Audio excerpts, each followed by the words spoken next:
Hi, welcome this evening to the Minority Report. This week's episode today being the 2nd of July 2024.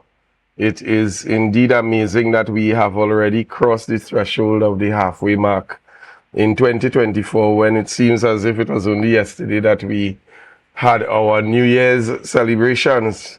But the year is indeed moving forward, and time indeed waits on no one. And we definitely thank God. And today is a day for us to be thanking God, a day of high praise and high thanksgiving for not just bringing us thus far, but for keeping us through. And though it may sound cliche, the proverbial storms of life, I really want to say thank you for being with us this evening. And for those of you who have already logged on, I want to encourage you to share the link, share the live. Let's get as many persons involved in the discussion. As I say every week, it's really a pleasure to have you, to be able to come into your presence, into your living rooms, on your devices, and just continue to share the information, continue to present you with the facts, and continue to bring you into what is happening in and around Tobago.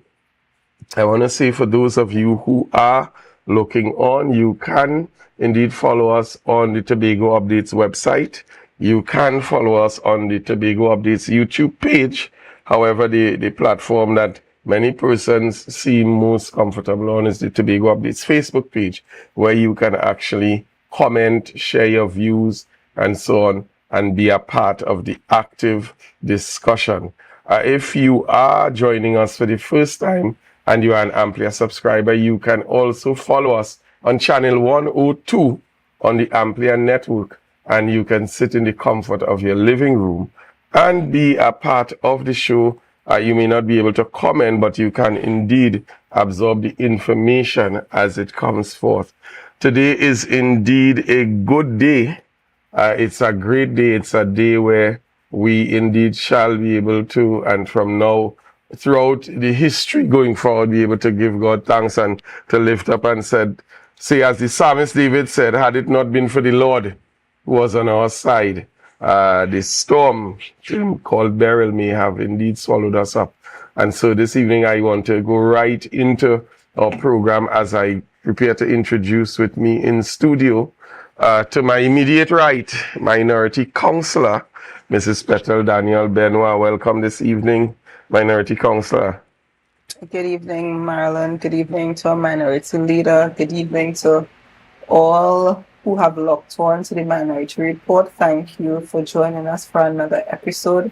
And indeed, we thank God today for life. We thank God that we did not feel the full brunt of Hurricane Beryl, and we also take this opportunity to stand in solidarity, send prayers to our CARICOM neighbors, Grenada, St. Vincent, and the Grenadines, and we are hearing that Jamaica is bracing for a Category 5. So we pray for our neighbors, and we lend support in this time of need. And we also have with us this evening Minority Leader, Assemblyman Kelvin Morris. Welcome to the program this evening, sir. Let me say good evening to both yourself, Marilyn, Councillor Benoit, and to the people of Tobago, Trinidad and Tobago. Indeed, this evening is a day to give thanks and count our blessings, as we also, give our prayers and our thoughts to our Caribbean brothers and sisters who are now really treating with the after effects of the very dangerous storm, Hurricane Beryl, and even Jamaica, as they too prepare for the passage of this hurricane. We as a people, we have to really be thankful. We have to be grateful. And at the same time, there was so much beautiful things that came out of this entire experience. You saw Tobagonians coming together.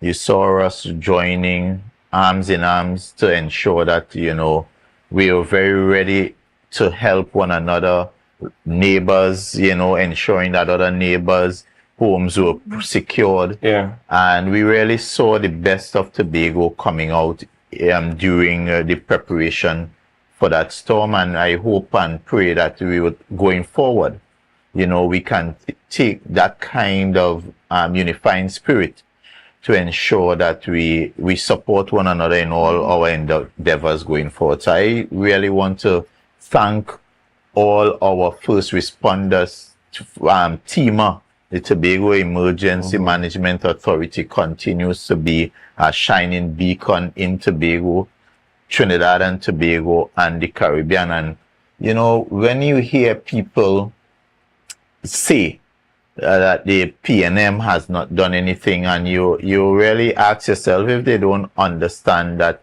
the kind of human capital investment that also counts for something. So development isn't simply about the buildings, but it's how you really build your people and build your institutions.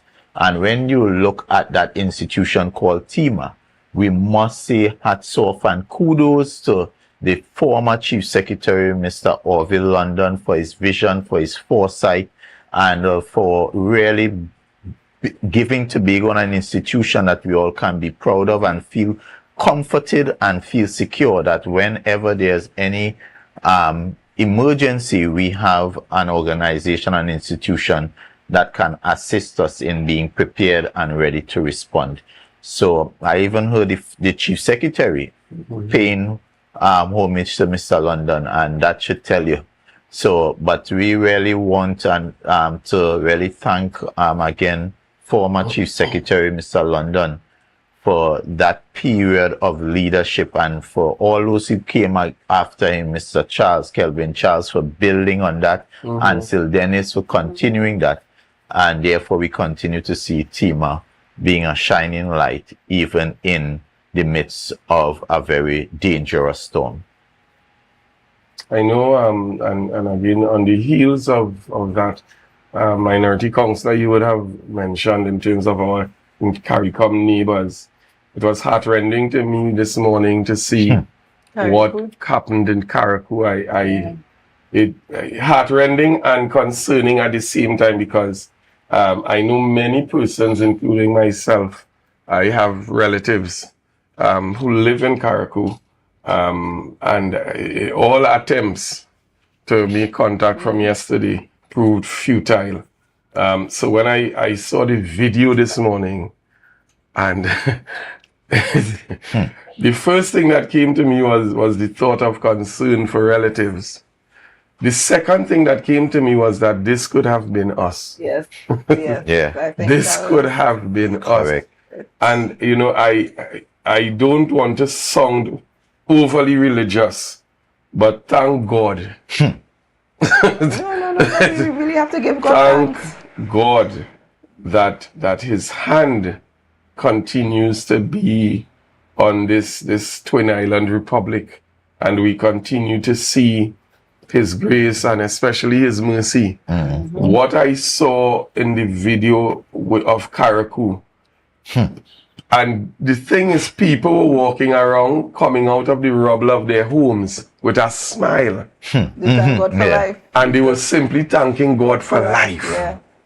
Because, yes, while it was occurring, I keep messaging friends in the various territories. So I have a girlfriend in Grenada. She is on the mainland. And we were communicating, and she was like, right now, Carriacou is getting a lashing. Yes. And, she said that, but you couldn't comprehend what that lashing was like. And, this morning she reached out again and she indicated, she was safe, but her fiancé would have suffered some damages. She would have also had some minor damages. And then, you saw all the pictures and the videos and everything being circulated. And the place was totally devastated. Totally.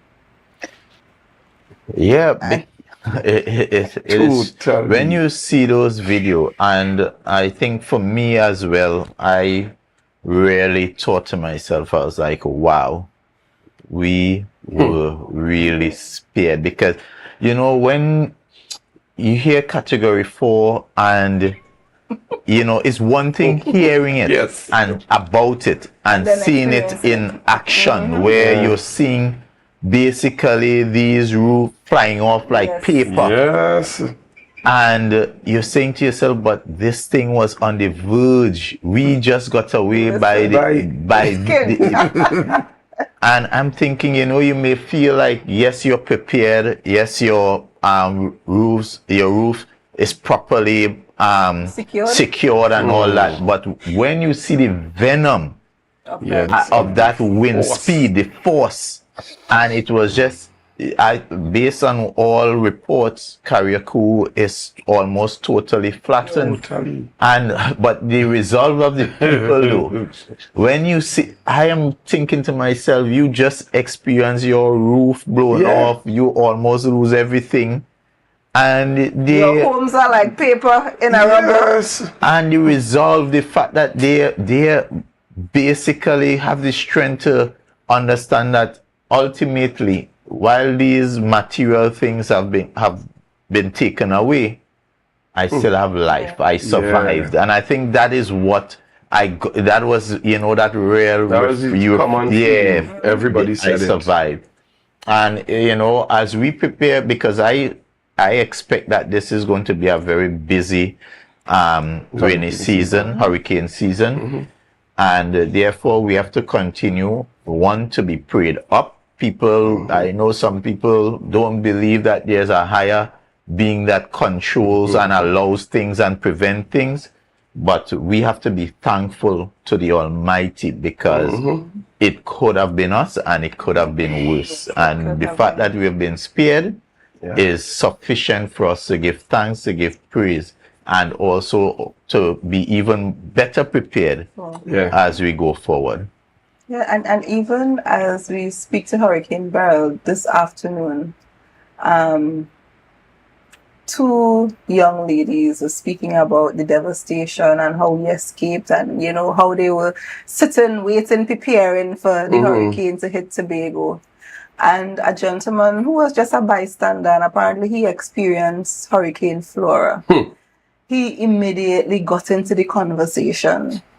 And, he was so thankful. He's like, thank God that we didn't get this hit. And he started, remembering the Flora experience. And he was a child, and he started relating to them. And you could actually feel the trauma in his voice so many years later, and how grateful he was that, we did not have a similar experience some days ago. So it's really about, thanking God.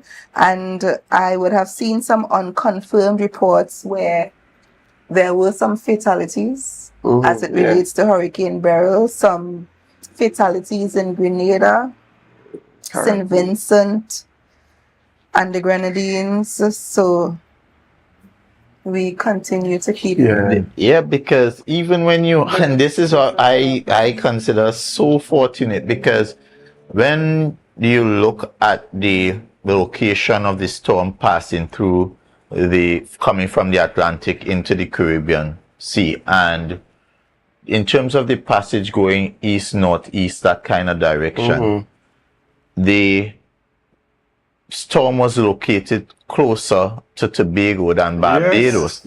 But in terms of the tail, more of the tail caught the Barbados side, which is the north side, than the southern side. And so, again, Tobago was spared in a big way, because you think as it swirls, you would get Tobago being closer in proximity, would get the harder impact. And yet it was St. Vincent and Barbados, which was further south. Further north, that got the harder impact. And we continue. I saw the government of Trinidad and Tobago actually preparing to send out items, and we want to give kudos to the Prime Minister and the Cabinet and the people of Trinidad and Tobago for coming forward so quickly and so readily to render assistance to our brothers out there in the Caribbean, in Grenada, Carriacou in particular, Petit Martinique, Also the areas of the Grenadines in St. Vincent as well. And also the Prime Minister also extended support to persons who may have family over there, like who would be out of school and require somewhere to stay, and they have family in Trinidad and Tobago. They now have free access to come in. So that is another way the government is there, ensuring that we provide support. And we also saw the government hands in terms of monitoring, providing support as well in terms of the ODPM and the Ministry of Local Government, and also the Ministry of National Security, etc., Public Utilities and Ministry of Works, all working hand in hand, making sure the government complements what the Tobago House of Assembly was doing, so that we would be in a state of readiness had we been impacted in a serious way. You know, as you talk about help, one of the statements I heard one of the gentlemen in Carriacou make on a video this morning, he lost his entire home. When the video came to him, he was actually coming out of the rubble. And he was smiling, and the gentleman asked him, why are you smiling? He said, you know, I have life. He said, you know, we thank God. He said, but one thing I am certain of is that in times like this, the region comes together and we will get assistance very quickly. You know, and the confidence he said it with. And I remember St. Vincent. I remember the volcano, the eruptions that they had, and even Dominica at one time. It is always, we always see the Caribbean coming together in times of crisis and really supporting. And, you know, as Kelvin said that there, it stood out that even in his time of devastation, he could have remembered that, hey, we know that the Caribbean will come together and support our initiative and so on. Yesterday as well, whilst all this was going on, I know you guys were also out on the field at a point in time. You know, Mr. Director, I know we have just a few photos of the minority leader. There we see minority councillor, minority leader, and Senator Hislop already in fatigue. Sneakers but more importantly with supplies. Tell us a bit about this exercise. Well, you know, I've always believed that in everything, you know, each one help one, and a little goes a long way. And we in responding after we got the TEMA initial assessment, and it was safe to go out, we thought it very important that we go out and see for ourselves, interact with our residents, and really in a time of disaster, you know, it's important to be available to those you serve. And therefore with what little supplies we had, we were able to put together packages, and we felt like the first call should be our shelters, where, you know, you had the vulnerable families who would have sought refuge, you know, safety and security overnight. We thought we would go there and check in on them. So we visited the Swamp Community Center, which was one of the shelters in my electoral district. We also visited Mount Grace Community Center. And I think Mount Grace had about 6 persons when we met 2 families. And at by the time we got to Collar Hall, that shelter had already they would have already moved out from there.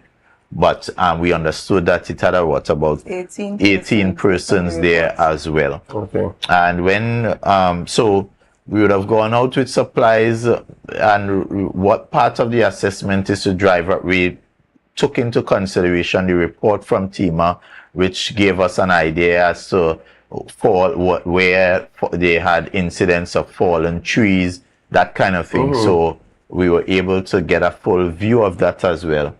And as again, what we recognize is that thankfully we were spared from the worst of it. And while you had the isolated situation, as you can see, that is right in Wim along the Dunvegan Road, you had a fallen tree, and it would have brought down some lines.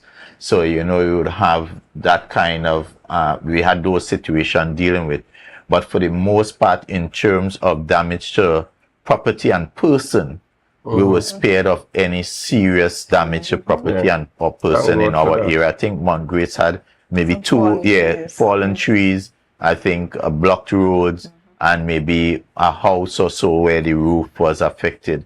But for the most part, we really was spared of that kind of adverse effect. It also perhaps speaks to the quality of homes we are building now as well, because when you listen and hear the account of Flora and the widespread devastation, and this being a category 4, and for the most part, even with the strong winds, most homes withstood those strong winds. We have to be grateful, and it also means that perhaps we are doing a good job with the quality of homes that we are building.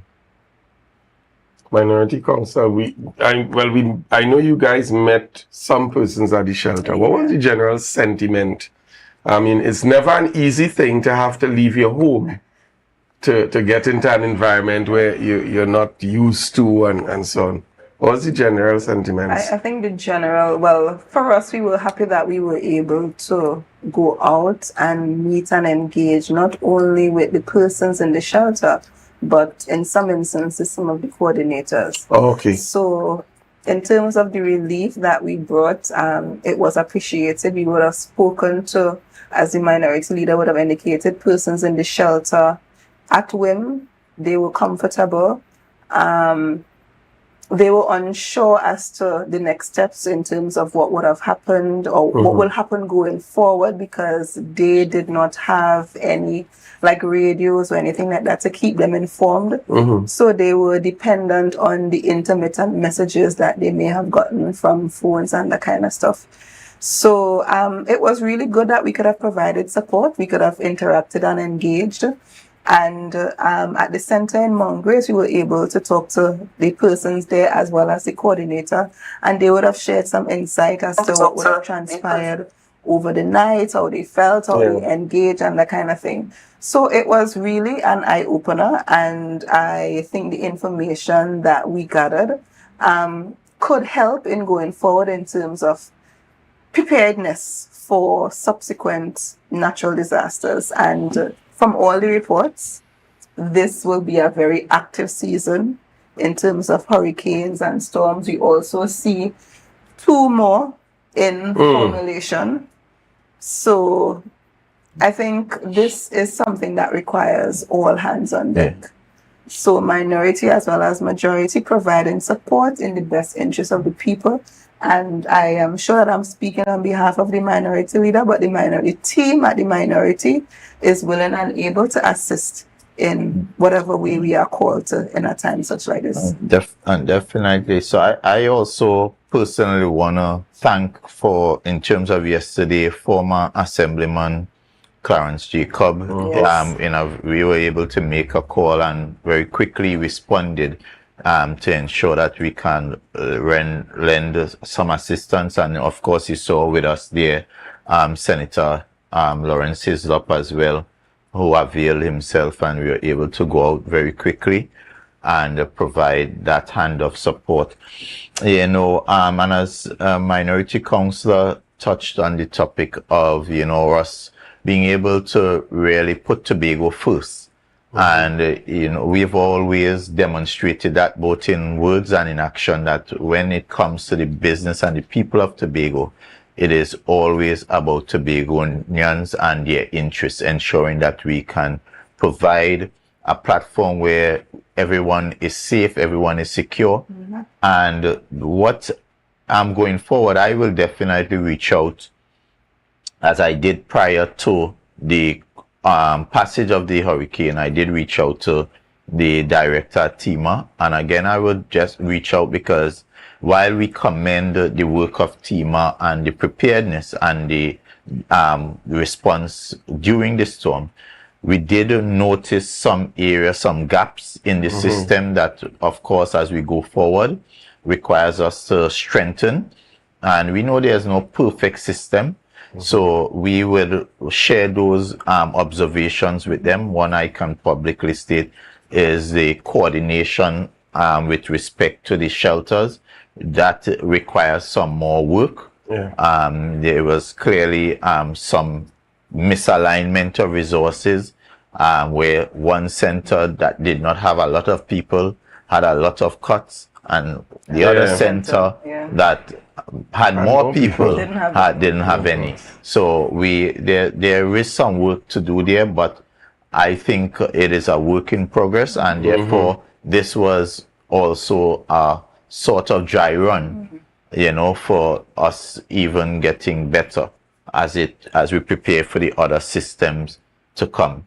So we would continue to have the interactions, and also making sure that there's not just criticizing or mentioning something just for a negative response, but it is treating with the issue so that we can make it better, and that we can for ultimately to ensure the system works better for the people of Tobago.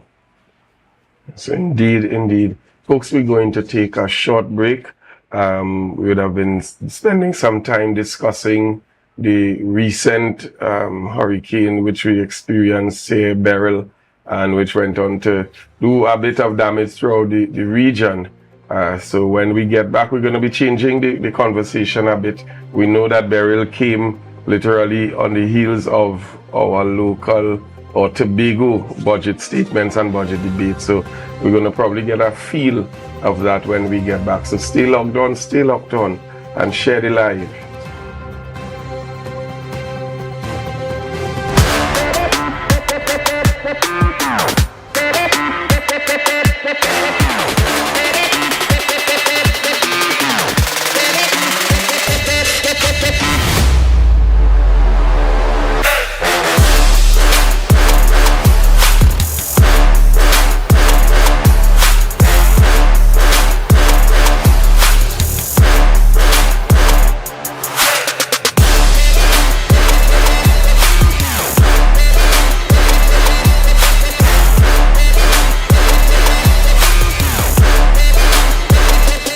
Sun Up Tobago is here. Join us on Saturday, July 6th from 2 p.m. to 10 p.m. at Delta Compound Argyle for an unforgettable summer experience. Enjoy an all-inclusive experience with mouth-watering food, coolers are allowed, and best island vibe. This is a tickets-only event. Get your tickets now at Barco, Lust, and Pablo's Argyle. Don't miss out on the event of the summer. Sun Up Tobago, sponsored by Tobago Updates, B-Mobile, State Solutions, and Thorns Place. Look at people in here tonight. Get your quality furniture and appliances at Standards. Frigidaire gas range $599. Serta base and mattress $1,899. RC 50-inch smart 4K TV as low as $2,599. Yes, at Standard. Nobody beats us on price. Believe it.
Glass Supplies has been a leading name for over 37 years in the glass and aluminum market in Tobago. We provide an extensive range of high-quality, innovative aluminum and glass products for commercial and residential use. Competitive prices with superior and professional services by committed employees who are guided by rigid quality standards. Tobago Glass Supplies specializes in the manufacture and installation of glass and aluminum products that are essential to today's homeowners and the business environment. We are engaged in marketing, sales, and installation of a variety of products. These ranges from windows and doors to necessities such as mirrors for homes and vehicles, designed and manufactured in-house or imported.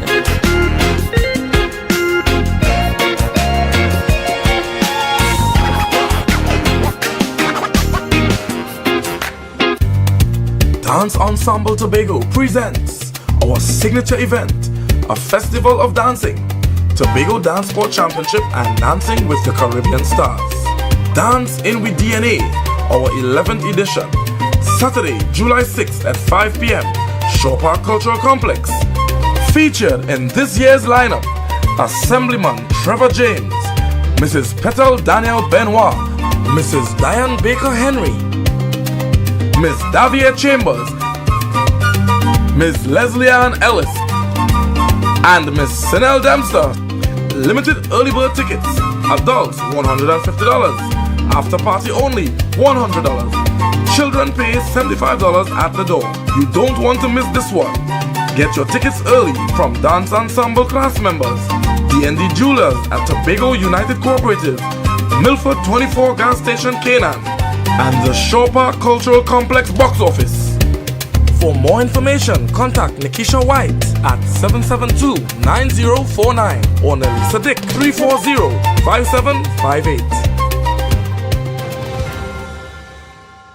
Coconut's Cafe, the buffet restaurant that specializes in all your tasty local dishes. For breakfast and for lunch. Breakfast includes coconut bake and sada roti, served with chokers, bull joil, and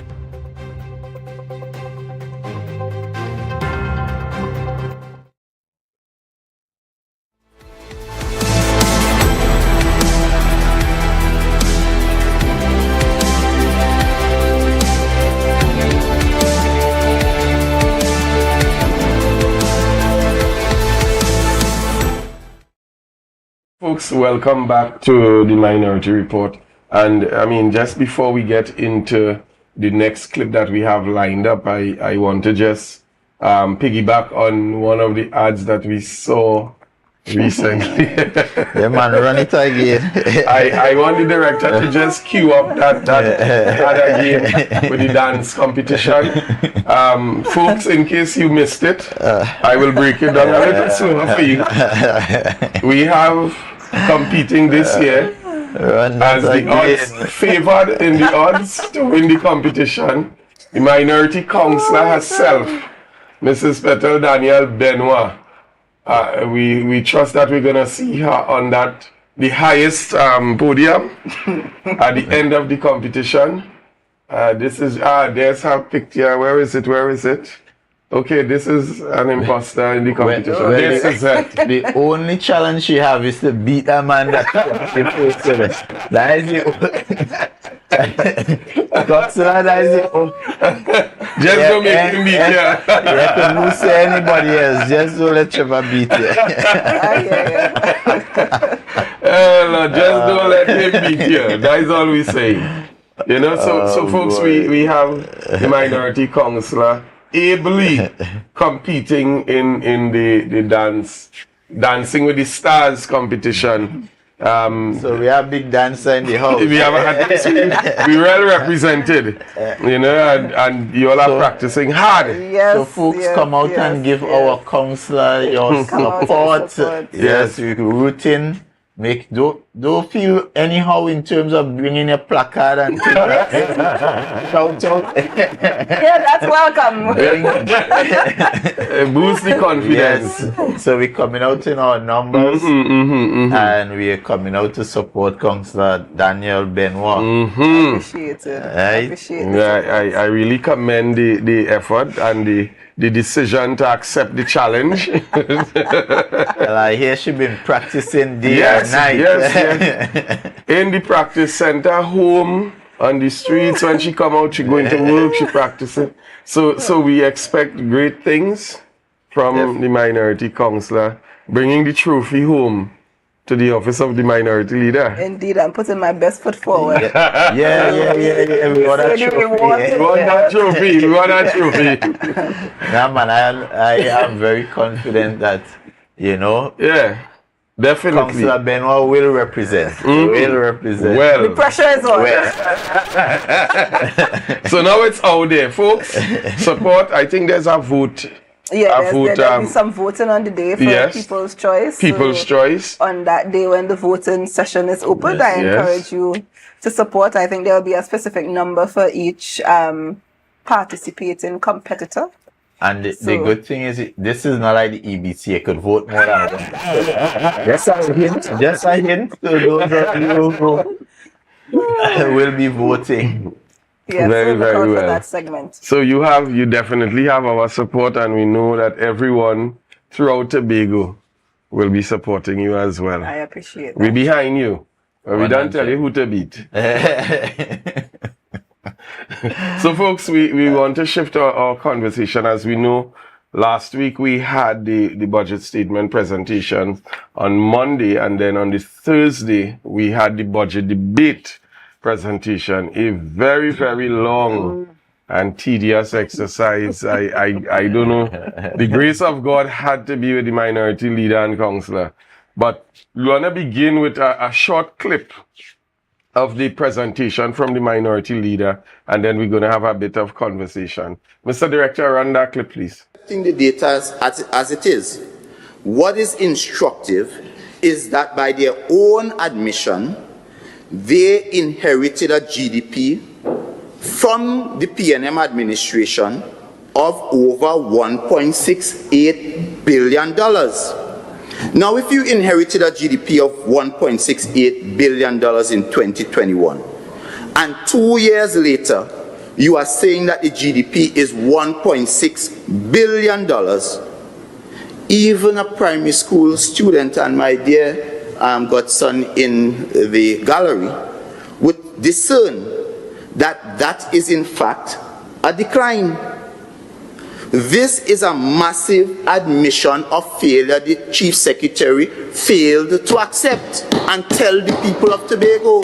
If you move from 1.68 billion to 1.66 billion, how could you say you are doing better than what you inherited? You are actually, in fact, doing worse. We built the economy after COVID. We took it in 2021. Don't lie on COVID.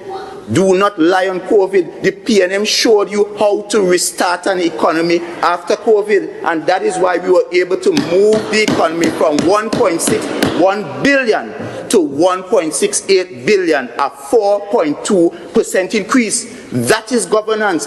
That is leadership. That is management, PNM style. But unfortunately, Madam Presiding Officer, as I stated before, the administration documents that their survey of business establishment provides a record that we produced 1.66 billion in 2023. Madam Presiding Officer, to measure the GDP purely from the establishment survey side of the ledger is inadequate. This is the supply side. One also needs to know what households are doing, because one needs to estimate consumption. One needs to estimate investment. One needs to estimate exports, imports, and of course, government spending. This is on the demand side. Madam Presiding Officer, for the avoidance of doubt, GDP estimates use three approaches: output, expenditure, and income. Data for GDP estimates are sourced from survey and administrative sources, which are used in the compilation of individual components of GDP. The question then arises, Madam Presiding Officer, what is the growth rate we have to achieve to get out of this mess we are in? If you say we grew last year by 1%, how does that describe Tobago's growth rate? In other words, Madam Presiding Officer, the Farley-led administration has in fact engineered the collapse of the economy over the last 2.5 years. This is indeed a case of trying to use statistics to paint a positive picture when in fact the opposite is the case. This is yet another instance of the trifling petty politics of the Tobago People Party. Madam Presiding Officer, I am certain that you are aware that the average GDP per capita of Tobago is approximately 3,500 US, significantly behind that of Trinidad, which stands at approximately 1,500 US per capita. Therefore, a realistic growth rate in the next 30 years will allow us to be somewhere around 12,000 US per capita. To achieve this, the Tobago economy would need a consistent growth rate of 7% just to have a state like the national economy growth rate of 7% in Trinidad, and of course for us to play catch up. Starting from a growth rate of 4.2%, as I mentioned, this was the legacy that the previous PNM administration handed over to your administration. It is easier to get to 7% rather than starting from the negative 1% at which Tobago currently stands. Madam Presiding Officer, given our size, it is easier to get to 7% faster or even surpass this figure. Just imagine if we were able to double the performance of 2021, that 4.2%, and get that up to approximately 8.4% of the Tobago economy is likely to get to a position of over US 23,000. Minority Leader, I mean, you schooled these persons there, and it was shameless to see. It seems as if the Labour Assembly business was actually trying to figure out, wait, what is he saying is really correct?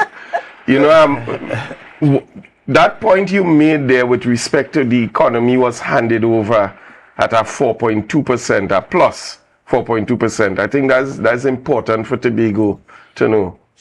Well, the point is, as I said, numbers don't lie.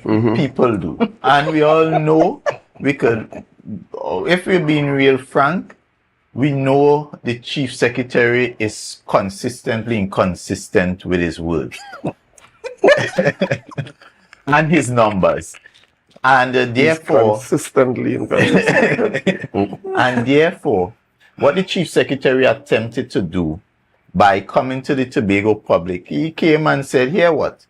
Between 2022 and 2023, I was able to grow the economy by 1%. And for the normal person, that is hooray. We're going up. Yeah. We're going in the right direction. But what he didn't tell Tobagonians is that when I got this economy, it was in fact in a way better shape than where I have it now. So it means that in fact what he has been presiding over is a declining economy. He has consistently, and when you saw the Secretary of Education smiling, is because she also was attempting to lie to the Tobagonians by telling Tobagonians, well, the only reason why the economy is in decline is because we got it, it had COVID. COVID, yeah. And there I was able to point to her that, no, you are lying, because COVID was during the period the PNM was there. And during that period of COVID, the PNM was able to grow the economy. Coming out of COVID, the economy rebounded, and significantly so. It wasn't no one, it grew by 4.2%, and in dollars and cents it moved from 1.1 billion, no 1.61 billion to 1.68 billion. That is a $700 million increase. So it means, in a real sense, that is more money in the hands of Tobagonians at every level. Yep. And it means that every sector, especially the construction sector, was in a period of buoyancy. What we are seeing is now that they have put the construction sector, which is one of your most effective sector in spreading wealth, that is now in driving your economy, that is now in stagnation. So in truth and in fact, in simple plain words, Farley and his administration has been failing. And Minority Leader, if you go back, because the former Secretary of Finance has been very, I'm trying to find the words, but he has not been totally upfront, because if you look at the statement last year, again, he just presented one side of the picture. So this year, he would have presented last year and this year's picture. Yes. But last year, he didn't present any comparative period. So he just pointed out what was the state of the economy. But again, you did not say that you got the economy with a growth of 4.2% and now you are at 2%. And it's an attempt to hoodwink the population. It's an attempt to deceive, because you're not providing the full picture. So people could make decisions. And to me, is dishonesty too. And as we said, is lying with, and it is also like a smart man kind of behavior, because what you did, you try to gloss over the thing by saying, things aren't as rosy as you want it to be. But rather than leveling with people and saying, here, what? Things have been tough. We've been struggling to find a way. We knew, and we've been struggling to really get things back to where, at least to the starting point. Because think about it as a race. You got it at the starting line, which is your base as a relay. So you got it was handed over at this point. And you've really not, instead of going forward, what you have gone is in the reverse. You're going back. And what you are now doing is playing catch up to at least get back to the point that you got the baton. And rather than telling people that, what you try to do is move forward to tell people, I'm doing better than the people who I took it from. Well, how could you do better than the people you took it from when you are in a worse economic position? And the indicators don't lie. You could lie and say, well, we're doing more than the PNM, and try to bring people in that way. But the numbers, the statistics at which you really measure growth, measure development, the growth rate, which is one of your most important economic indicators, is saying, no, you have not done as well as the previous administration. You are doing worse. You are in a state of decline. You are minus 0.1%. When you got it at 4.2%. Even as you talk to people on the ground, even as you engage and interact with businesses and individuals, the state of the economy is reflected on is impacting our entire society. So you talk to people, you talk to businesses not doing well, people don't have that excess cash to spend on things, and you feel it and you see it. So even without the data, you feel the effects of what is happening. And that's an important point, because again, why we are saying this chief secretary is a man that is very dangerous and not to be trusted is because what Councillor Benoit just described there is what should really come out in your budget as well as a report on your performance. Yeah. Because remember, we talk about business. Business deal with the supply. But what about the consumers who deal with the demand, the householders? And Councillor Benoit just spoke to it, where the people who have to participate in the economic activity saying, well, things are tough, so I cannot spend as much as I want to. I cannot fulfill the demand side as much. But he made absolutely no discussion on the demand side. The people who have money or who should have money to invest, it is not investing. He didn't tell us what is going on that side. So his investment is about demand, and it's about income, it's about supply, it's about business activity. And he only tried to cover the business activity side, which is really government dominated. And that is why you would hear we want more and we want more and we want more. That is all he did in his budget. Yeah, but you want more to do what? You have been receiving more. You have received more in the 2023. You have received more in the 2024. But what do you have to show in it? And even the more that you have received, you're not accounting for the more. Exactly. There was no way in the statement that told you I received X and I spent this. And this on development, this on recurrent. And the point I made, which is very salient, you now have two people that is now competing to say that we want to manage this island. And if you have a manager that in the past demonstrated that with less resources, I got you 6.8 growth, especially coming out of COVID, where we came out of a dormant period, and they were able to move from that period and rebound to 6.8. And you have people who are receiving more than the people who got you to 6.8. Yet they are, in fact, getting less out of the economy, 6.6. Then who really would you choose to manage your affairs? You have people who are able to do more with less, and then you have people who are doing less with more. Who would you choose? And that is the question. That is what Tobagonians will have to determine. Ultimately, at the end of the day, who are the better managers? So put aside all the petty politics. Because here it is, they would come trying to tell you we have done more in 2 years than they have done. That is hogwash. Because in any real sense, if you had done more or if you had done so well, why isn't it being reflected in the economy? Why is the economy saying no that you are failing? Correct. And why is not reflecting in the standard of living of the people who have to experience and enjoy it?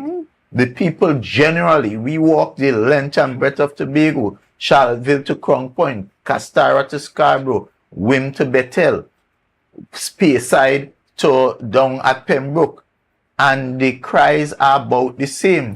People are saying the place is dead, the place is dry, the place is hard, and we're not really feeling anything happening in the space.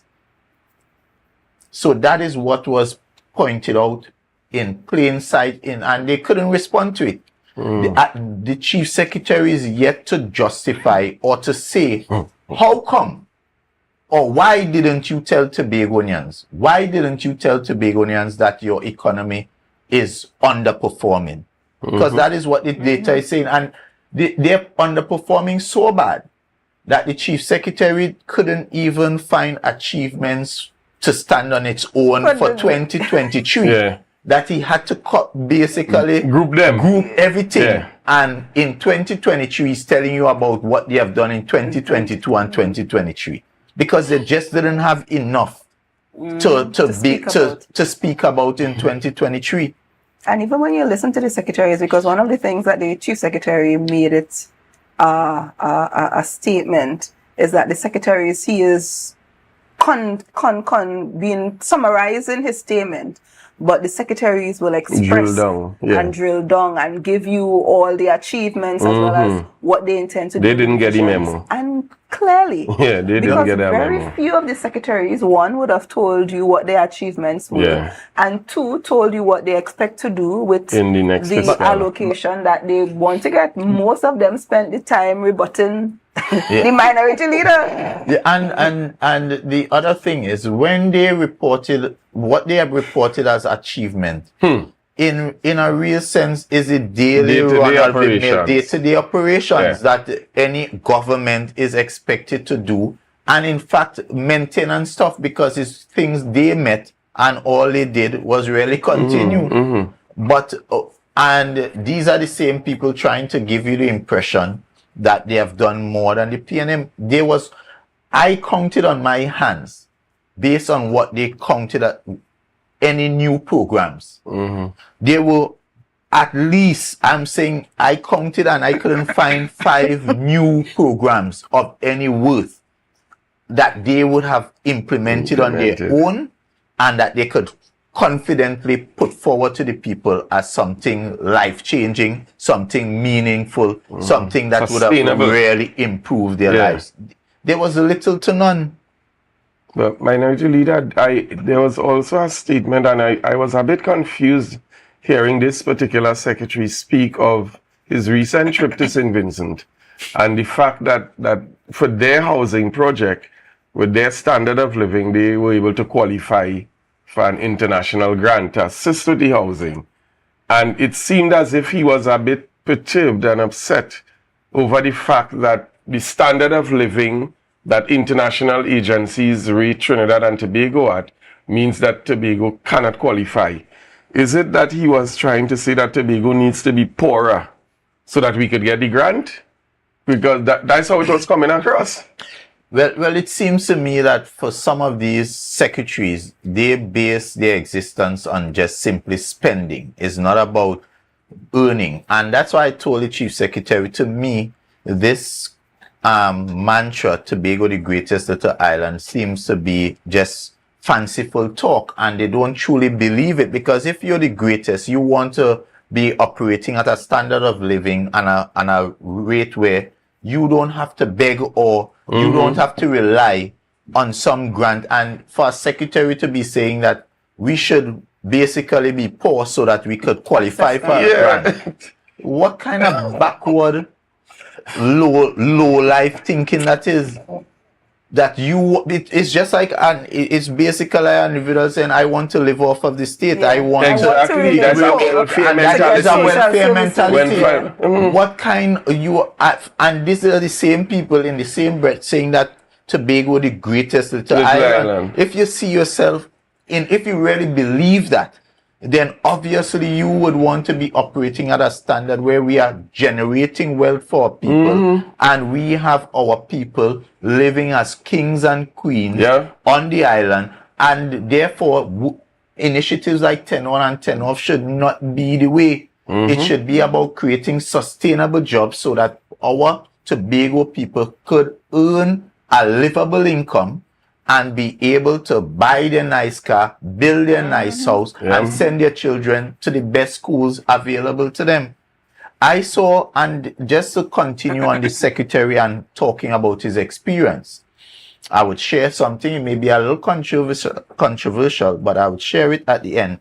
But before I share it, what I would also want to say is that he mentioned about going, while he was there, he had the gall, he had the gumption to say that he went and visit Sandals. Imagine the same people who was telling Tobagonians that Sandals was not good for you, the people of Tobago. He jumps on a plane paid by you, the taxpayer, $250,000 to go and see the very infrastructure that they said we in Tobago should not get. That they campaigned and ensured that we, the people of Tobago, didn't get. And you know what he said? It is a beautiful establishment and it's working great for the people of St. Vincent and then attempted to try to blame the Prime Minister when it was them Who decided? who decided, even without understanding the arrangements, Or giving it an opportunity to for be the presented properly. conversations to be had. Yeah. They were the ones who campaigned and derailed Sanders. And now I'm seeing in Barbados, here in St. Vincent, this is the Caribbean Journal. Big headline. In St. Vincent, a Sanders fueled tourism boom. You understand what that is saying? Purely because of the injection. Simple language, St. Vincent is experiencing a tourism boom because of sandals. While we here in Tobago, we are experiencing the worst tourism numbers in history. And we run sandals. Without sandals. And even some members of the executive, that in the current executive, were instrumental. And if you give them chance, if you give these same jokers chance, they also ensure that Marriott is run. Yes. Because I have a question penned for the Chief Secretary, and he run from the question, which was simply asking him, does your administration support the Marriott project? That is all we want to know. Tell the people of Tobago whether your administration support the Marriott project, because we know the government of Trinidad and Tobago supports that project for the benefit of the people of Tobago. The minority supports that project for the people of Trinidad and Tobago.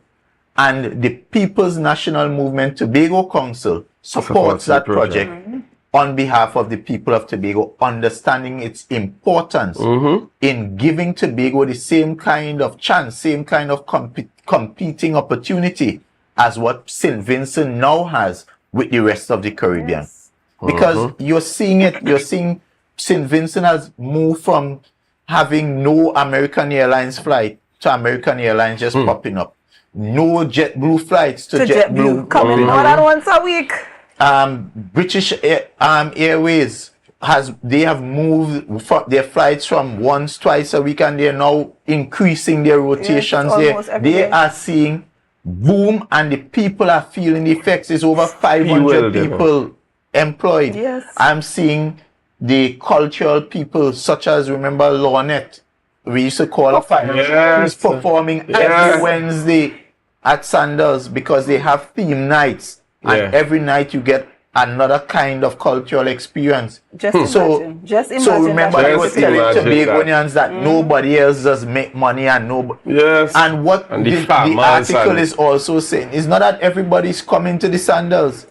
That is what you have is greater access. So more people can come to the destination, even destination awareness. More people knows about St. Vincent, could book a flight. Flights are even cheaper because you have more competition. Exactly. And therefore, some of these people who can afford Sanders, they are going elsewhere. So it means the other hotelers are able to also see the benefits of Sanders being able to drive interest. We have to cut just that clip out and send it to the secretary. Just think, have in your mind's eye a picture of JetBlue, a picture of BA, a picture American of Virgin, Airlines. a picture of American Airlines, and that's just coming here. On the tarmac at the same time. Just imagine that load coming to a destination. Yep. And that is what Sanders would have provided for St. Vincent. An automatic increase in the number of flights coming to the destination. Both carriers as well as frequency. And with boosting room stock as well. So I was flabbergasted when I heard him talking, having the gall, having the gumption to talk about Sandals and talk about that trip, which was a waste. But where is the work? There's no report. And then if you compare, if you simply just the unfortunate outcome there to what has transpired, even when you compare, and someone asked the question, was that in terms of the housing kind of bill stock? Because he said he went to look at low court, and people were worried. People asking me now, is that the kind of home that he wanted to bring here that may not be as hurricane resilient as what we have here, and those are the questions. Those those are, you have to take those things into consideration. So you don't just jump on a plane and run and go on a trip for running and going on a trip sake. It must make sense. So and I know we're almost out of time, but I want to get a feel from both Minority Leader and yourself, Minority Councillor, in terms of your general perspective of the budget statement, or how you felt about it. I want you to play one clip for me before we go, and that would put it in perspective, because I have, and I must shake Assemblyman Wayne Clark, because Assemblyman, like, he drank some juice and he was telling, I hope you have that clip. You know what? He does not want to read his prepared speech. So apparently, let me tell you viewers what. Yeah, you give. So it would be interesting to see who prepared those script for those for the members of the assembly to read, and if it came at any cost to the assembly, because it appeared that all of them were given scripts. In fact, one of the presenters, their script ran out. And he said, well, I will have to ad-lib from here because my script done. And then, well, Assemblyman Wade Clark decided he not reading none at all. He said, give me a script here now. But I don't think I could read it. I don't think I could read it. Because I think it makes sense. And he said, I don't think this makes. And he went on to confess. He's telling, I am now summarizing. In other words, he's saying to what this exercise we're doing here is a waste of time. What you should do is find out how much percentage you're giving me, and then we work back with what we're doing. So he was basically telling the Chief Secretary, the process is back to front. And you don't know that you you don't know you're not getting. So what you're asking for all that for? He said that mad people business. So he was telling the Chief Secretary that he's a madman. That was for me the highlight. Good night, Assemblyman Wayne Clark. Good night, but there's a man who, on any given day, he would speak his mind, and he did speak his mind. He threw away the speech to paper. He ain't going down that road. But folks, it's serious business. But sometimes when you see these people operate, you really wonder. You really wonder if Tobagonians really thought through what they were doing. But of course, we live in a democratic society, and it is your right to choose whosoever you believe is a person best. You believe is best for you at the time, and therefore we make no bones about that or contend about that in any way. But we're just saying, at times when you see these people actually representing, you ask yourself, you know. Now you know. Now you know. So now that you know, we hope that when the next opportunity presents itself, you can make more informed decisions, because you now know the players. They were hiding all the time, some of them must. I'm seeing as well, we're noticing that all of a sudden, what I noticed in the budget as well, after they neglected some of these projects and had you without these projects for years, such as a backlit indoor facility, Goodwood Pavilion, Charlottesville multipurpose. All of a sudden, they're back now. Yes. All of a sudden, they remember this project, Turpin Bend. Yes. And they now find these as priority. All of a sudden now, they think it's important. So they see them rushing. It's going to be a mad rush to the finish line because they know their days are numbered. And so even in terms of their interactions with you, you would recall they couldn't see them walking in your district. They couldn't get sign phones. Now I see they stop give bread. Now I see they start back to give bread. But I tell Tobagonians, refuse that bread. That bread is the bread that the devil needs. And I just don't mean need in its literal term, but also N-E-E-D. That is the bread that the devil, so be aware, be very careful as to how you take that bread. Yes, and you see what governance is like under PDP transformed into independence, retransformed into QTP, and you know what governance is under the People's National Movement consistently. PNM in office, PNM out of office, same color. You would not see us change our symbol, our name, and our color. We have been consistent all over the year. So you can compare.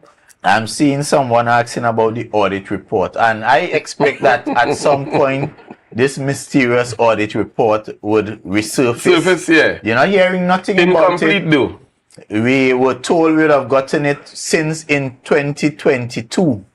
We've gone through entire 2023, no audit report. And we in the middle of 2024, that again has to be a Guinness World Record. And I find Tobagonians, we tend to be so sometimes too quiet. Because I recall this would have cost us about $2 million, Yes. This audit report. Just this report. Tobago people money was paid for it. A firm was hired, and the chief secretary must now tell us whether the firm completed its job and what was the aspects because remember he had jumped with a preliminary half-baked thing and started to sing to the heavens people. And he used that to victimize blacklist contractors. And now sometimes every now and then you see the Secretary for Infrastructure pelting things out like a madman up and down the place on his personal page, but not a word about this audit report. And it will be interesting to find out what is the status of the audit report, because it's Tobago people money that was spent, and Tobago people deserve to know, and do not use this as, because if this chief secretary does not bring forward this audit report in this year, then I think Tobagonians should ignore him anytime he tries to use this on the political platform, because I believe what they would do is use this as some kind of political chess. Speaking point. Yeah, as a speaking point to malign people's name. When in fact, if they were serious about treating with the business of Tobago, they would come and level with Tobagonians, come clean, whether what did the findings say. If there are people to be held culpable, let the chips fall where they may. But actually publish the audit report. It is of no value to Tobagonians.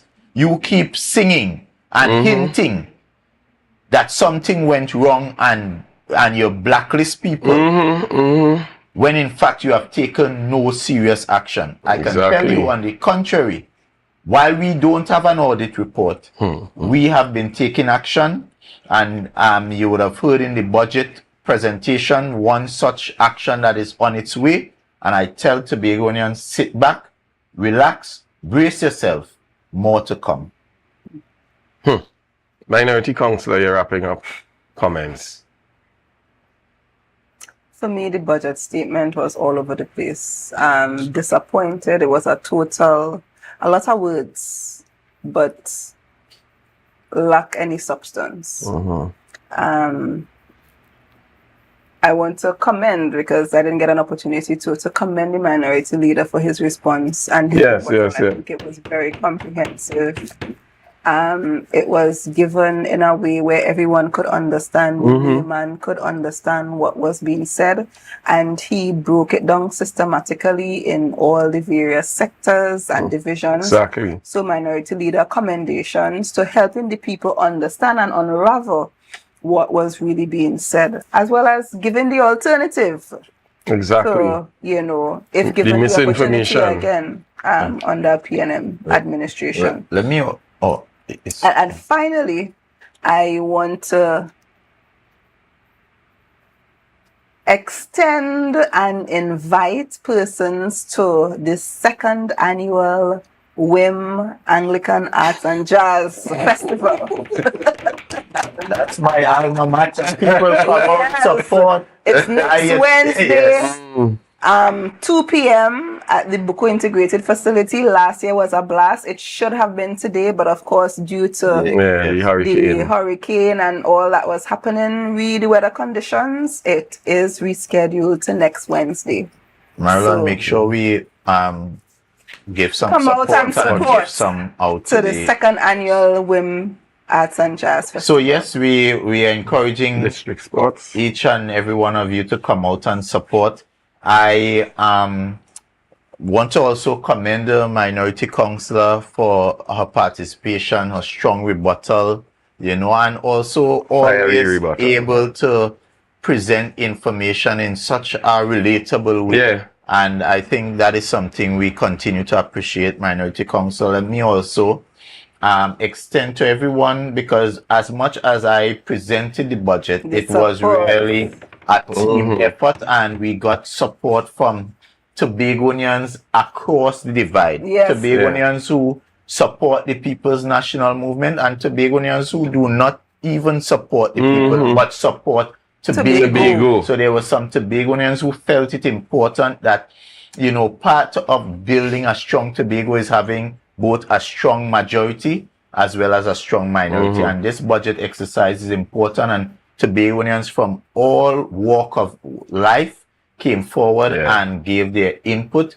And I want to say a real hearty, genuine thank you to each and every one of you. You know who you are, and we really want to thank you for your input, for your time, and for your participation. And we look forward to continue building the relationships. The conversations won't stop there. We'll continue to have the conversation, because one of the things we want to ensure is that as we prepare for governance as a People's National Movement Tobago Council, we are properly and adequately prepared. We understand the issues, so that when we get into office, we are not like these people falling over themselves.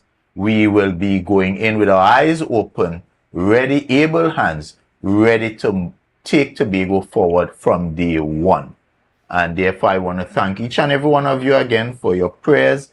I want to thank the Almighty for keeping Trinidad and Tobago safe during these last period of activity. And we pray for our Caribbean brothers and sisters. We pray for Jamaica at this time, who is preparing, and we do pray that they would be also spared the brunt of this. What we have seen is a very catastrophic, very dangerous storm. So brothers and sisters, Tobagonians, Trinidad and Tobago, everyone, we just want to extend our appreciation, our thank you, our goodwill. And we pray that Almighty God continue to bless each and every one of us and your families. Have a good night. I want to close, Minority Leader, with a teaser for persons to know that the much anticipated District Sports and Family Day returns this year on the 1st of August, Emancipation Day. Or someone wants to see the clip. Producer, will allow us just to end with this clip, please?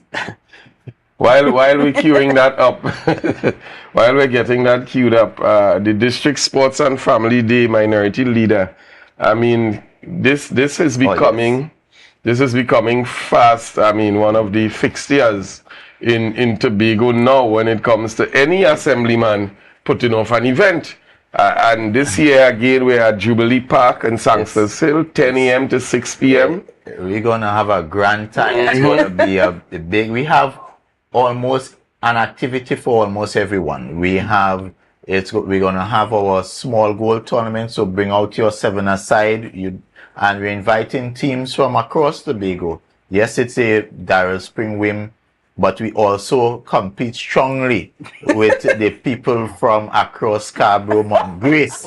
So Minority Council, bring out your team. Yes, we're bringing out a team. And I'm challenging all the various other districts. Bring out your football team, your cricket team, netball. We have all fours. We have, it will be fun. Bring the children. There's a fun section for children to just come out and play and enjoy. And we have a lot of vendors with various local delicacies, so come out and support our vendors as well. And this is how we build community. This is how we build industry. This is how we build togetherness. And this is how we would root out all the various negativity, the crime, the violence. They say the family that prays and even plays together stays together. So we invite each and everyone. Marlon, you have that? We ready. So I'll ask the director, let's pull that clip up as we listen to this amazing ending, and then we go out of the program tonight. Go ahead, Mr. Director, run the How clip. much years now that Dispute Resolution Committee ruling was made? 23 years now. If in 23 years you ain't give me in the upper half, I ain't kind of insane to be coming every time asking. Just tell me what percentage I gonna get. How much years now that Dispute Resolution Committee ruling was made? 23 years now. If in 23 years you ain't give me in the upper half, I ain't kind of insane to be coming every time asking. Just tell me what percentage I gonna get.